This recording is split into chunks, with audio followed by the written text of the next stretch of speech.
Neither here nor there is in the Black Hills of South Dakota, and we'll be leaving for Sioux Falls, South Dakota when this trip is over. I hope you enjoy what you see. Rapid City, or as those of us from South Dakota or Iowa call it, Rapid, is a pretty cool small city. It's not as big as Sioux Falls, but it's got lots to offer. We did not have time to see more than a brewery and then the Stave Kirke, so you will see that later.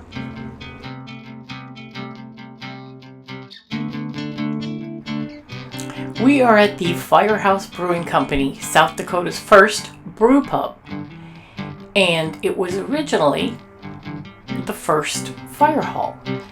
Now, here's kind of the background of Rapid City Fire, and that was that they started a fire company in 1881. They had 3 hose companies and a hook and ladder company. The department became formally organized in 1907. I think there were probably more volunteers before that. And then in 1915, the new building, which is this building, was constructed of brick and Fall River limestone in the Chicago school style. And now it's a microbrewery, and it's filled with all kinds of historic things from the early days and even from those early fire companies.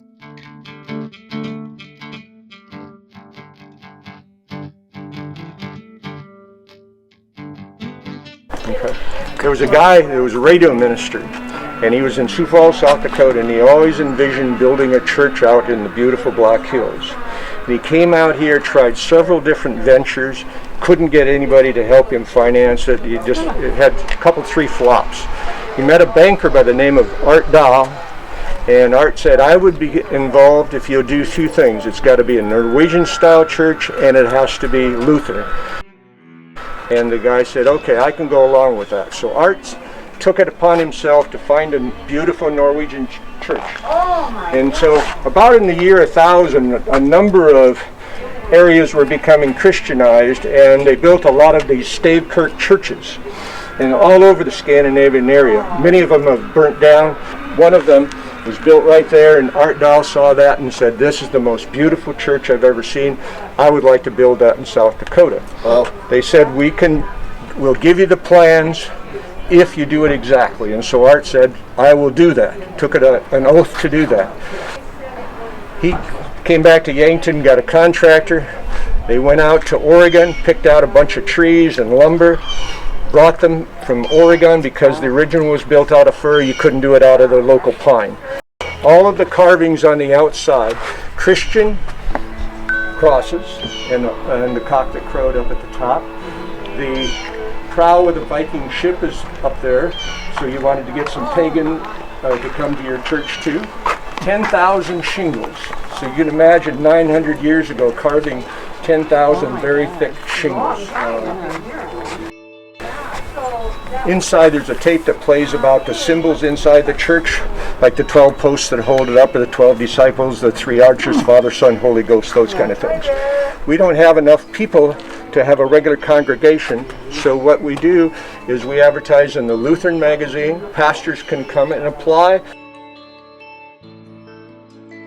Stays a week. Okay. And they're responsible for 3 Vesper services, any weddings or any funerals. Yeah. And I would imagine some of them want to stay more than a week. Yeah, they only book them in for a week. Wow, and they got no trouble getting... No, we're already almost booked up for next year. Wow. So that's pretty cool. I'm amazed that the value for this church here, and it's that city there, I don't want to pronounce it wrong, that they literally gave them the working plans. How old was that church? How bad were the plans? I would imagine, I don't know. Yeah, we had to use some nails because in the original they didn't have steel nails. It had to pass building codes, and so we have some steel nails in there, but you're not going to see them. Yeah. The building that you see here was built in Norway in the design of a storehouse that you would find on a restored farm in Norway, but the style is proper with a grass roof.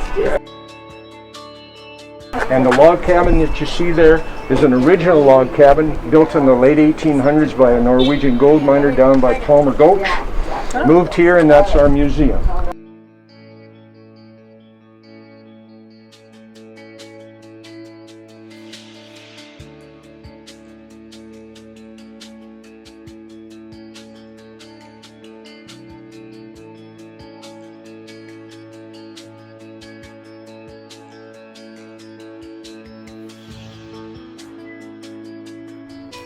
I think that my people, the Norskies, are the only group that makes ethnic jokes about themselves.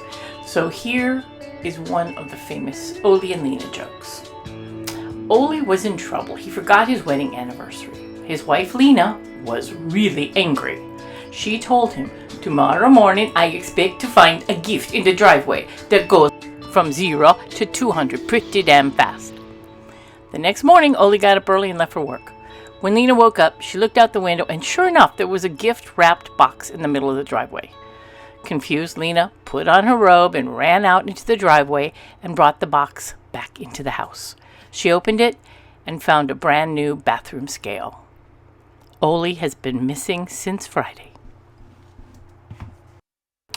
Okay, since you loved that one so much, I know they're corny, I can't help it.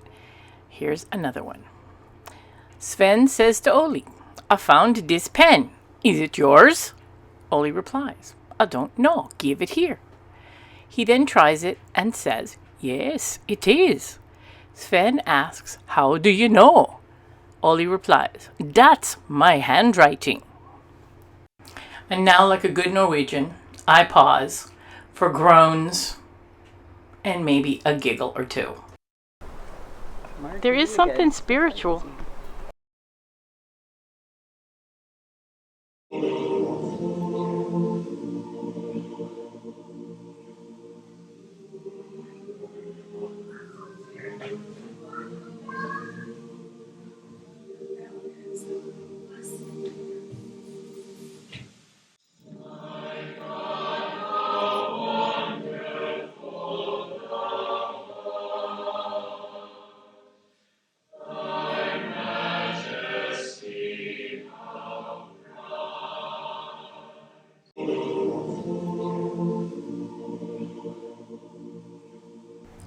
A Stave church is a medieval wooden Christian church building once common in northwestern Europe. The name derives from the building structure of post and lintel construction, a type of timber framing where the load-bearing pine posts are called staff, or nowadays stave, in Norway. Most of the surviving churches in Norway were built between 1150 and 1350. Stave churches older than 1100s are known only from written sources or from archaeological excavations. Only 271 masonry churches were constructed in Norway during the same period. This chapel, as we heard from the docent, is an exact replica of the famous Borgland Stave Kirke of Lærdal, Norway. The Borgland Stave Kirke was built around the year 1150 and is considered the most completely preserved Stave church still standing in Norway.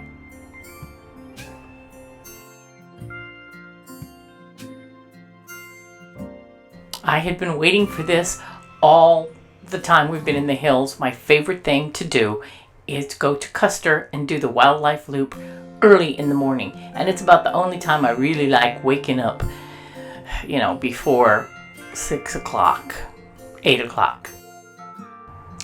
It was the early European settlers on the Great Plains who created the name buffalo for these animals, even though they are bison, because they thought they looked like the buffalo they'd seen pictures of. But buffalo live in Asia and Africa.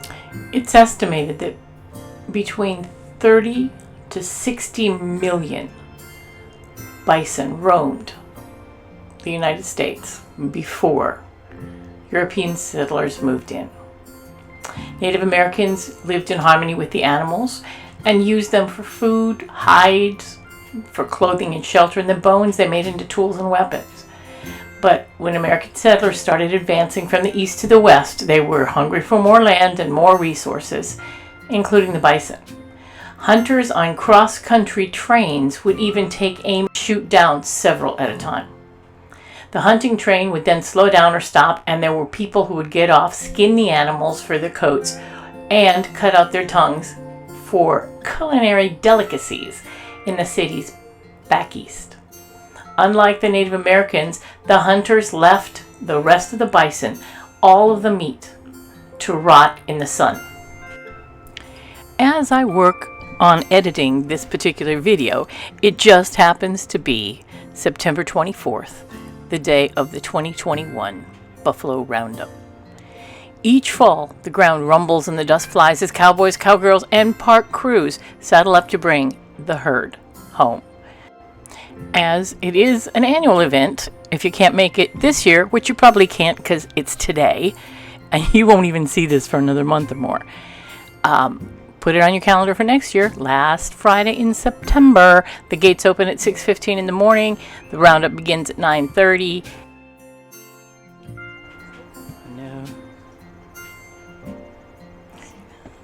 When shooting this video, I got out of the truck and I stood behind the truck, kind of, but I was not sitting inside. I was out there. But as you can see, I was a long way away from the buffalo bison, and I wasn't in any danger.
Generally speaking, between 1800 and 1900, the bison population was brought down from the estimated 30 to 60 million to approximately 325 animals. It's hard to get exact counts, but the numbers from one railroad company for a 2-year period of them shipping hides back east were that 500,000 hides from that one company went back east in those 2 years. Many government officials and leaders in the military, as well as many settlers, had no problem with the bison extermination because it was a means to get rid of the native population and make it easier for the settlers to take over the West. Today, with very careful conservation and land management, the bison population has been brought back to up around 500,000.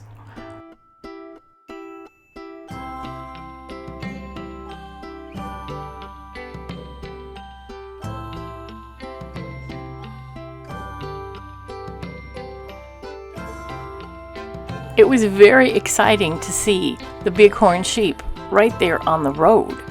And a bunch of cars like us stopped to get our photos. Well, there was one mean guy who honked at everybody and shouted to us that this was not the wildlife loop. This was a highway. Well, it was a highway just barely outside of the lodge, so nobody was going fast anyway. This ends my trip to the Black Hills. There are so many things that I didn't see this time that I'd seen numerous times before, but I will be back. If you're going, make sure to see Crazy Horse Monument and take the school bus to the top. Pactola Lake and Dam, pretty amazing. And Sylvan Lake is just gorgeous. Great hikes, easy hikes all around the lake. Of course, you got Mount Rushmore. I guess that's really what the Black Hills is known for. And Needles Highway. Couldn't do it this time. I've got a big truck that's a dually, and there's no way I would try going through that tunnel. The Badlands, it's not in the Black Hills, it's outside the Black Hills, but it's worth a visit. And Wall Drug. There are signs for Wall Drug all over the world, so if you're near, you must stop at least once. I will be back. The Black Hills and area are near and dear to my heart, and it will always be a place to which I return happily.